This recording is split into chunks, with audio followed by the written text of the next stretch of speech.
Bene data bakundwa b'umwami Yesu Kristo, mwese abakurikira izi nyigisho tubahaye ikaze mu biganiro bya Saveur Divine. Ibi biganiro mu bitegurirwa n'abavugabutumwa bwiza batandukanye, akaba ari umuhamagaro ugendera ku ijambo ry'Imana byanditse mu gitabo cy'ubutumwa bwiza uko bwanditswe na Matayo ibice 24 umurongo wa 14. Kandi ubutumwa bwiza bw'ubwami buzigishwa mu isi yose ngo bube ubuhamya bwo guhamiriza amahanga yose, nibwo imperuka izahera ko ize. Ibi biganiro mubikurikira ku channel ya YouTube yitwa Saveur Divine. Tubifurije kugubwa neza. Imana Data ari nayo So ibaha umugisha.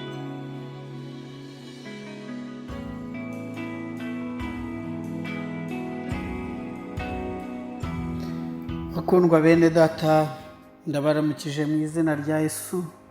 Mwe mukurikira ibiganiro bya Saveur Divine, bifurije umugisha w'Imana, bifurije kubaho neza utangwa n'ijuru.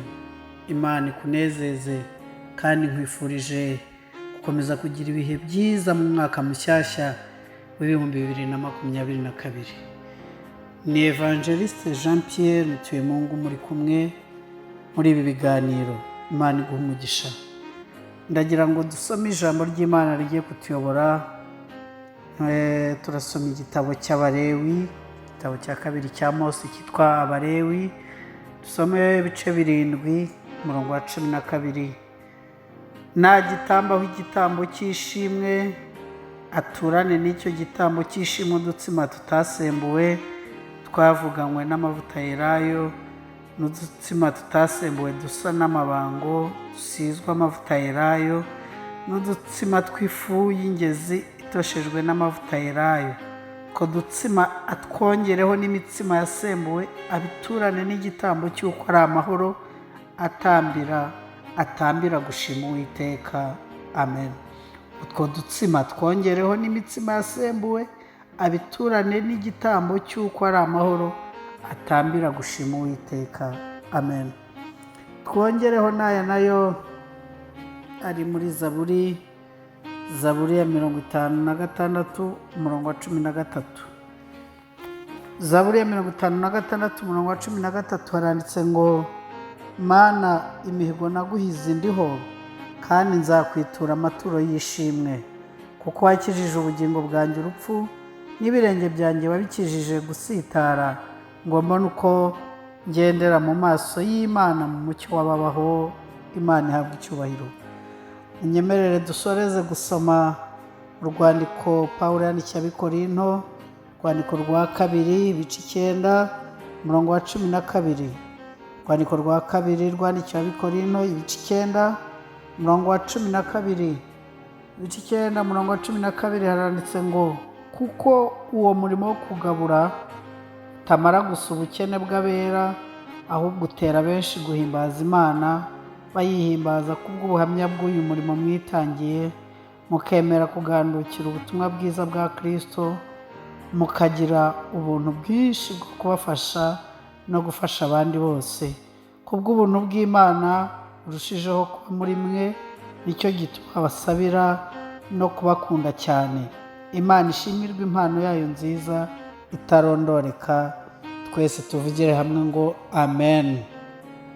Imana iguha umugisha woneza amatwi. Nongeye kuguha ikaze muri iri jambo ry'Imana, aho tugiye kuganira hejuru y'amaturo. Amaturo nibyo ngiye kuvugaho muri uyu mwanya.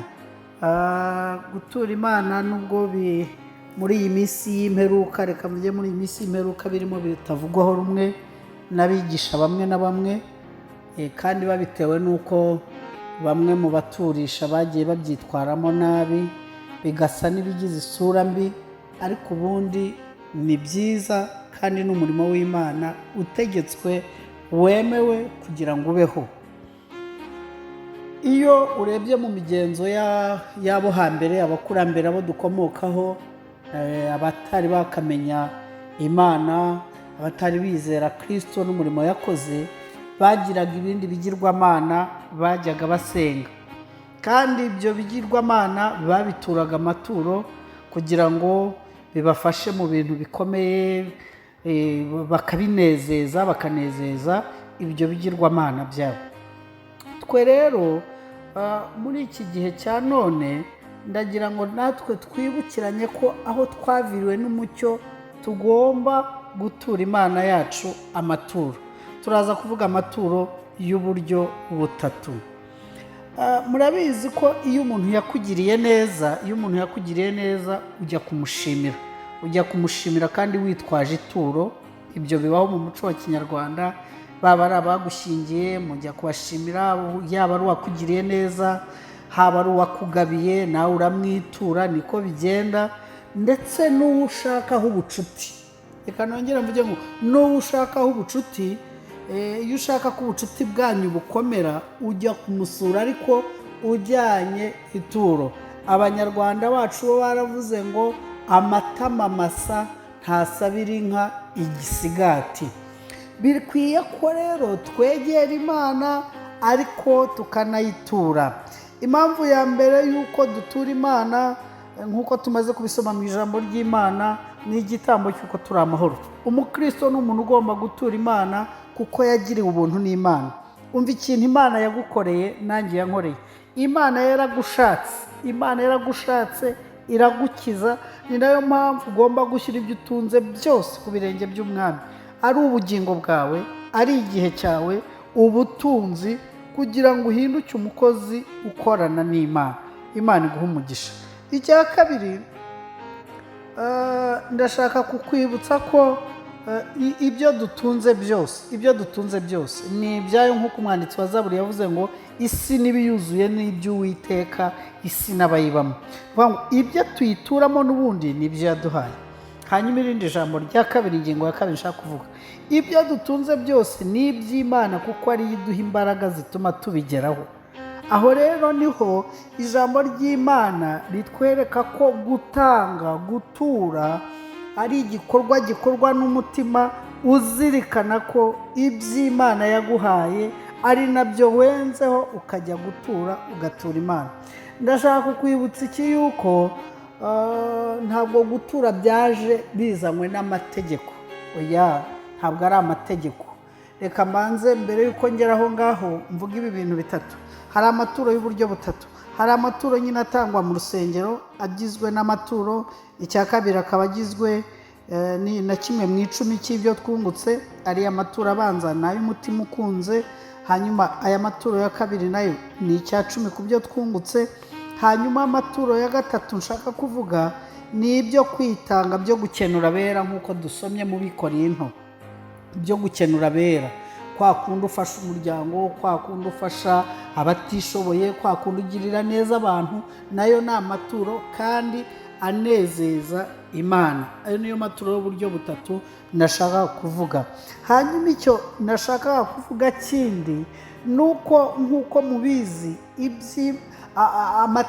amategeko atarabaho, nk'uko tubisoma mu Itangiriro, Aburahamu yatuye Imana, ayitura amaturo kandi anezerewe.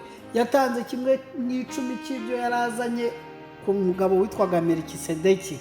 Yatanze ituro ry'umwana we witwa Isaka. Hanyuma ibyo bintu binezeza Imana.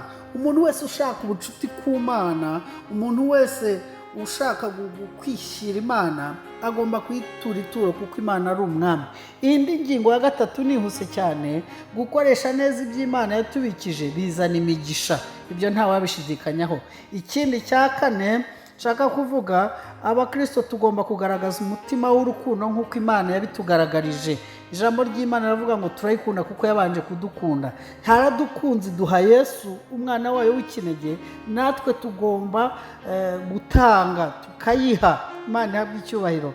Hanyuma gutanga kimwe mu icumi ndetse n'amaturo bitwereka ko ari nko kubitsa. Rya jambo rivuga ngo mubitsa aho inyenzi n'ingese bitagera.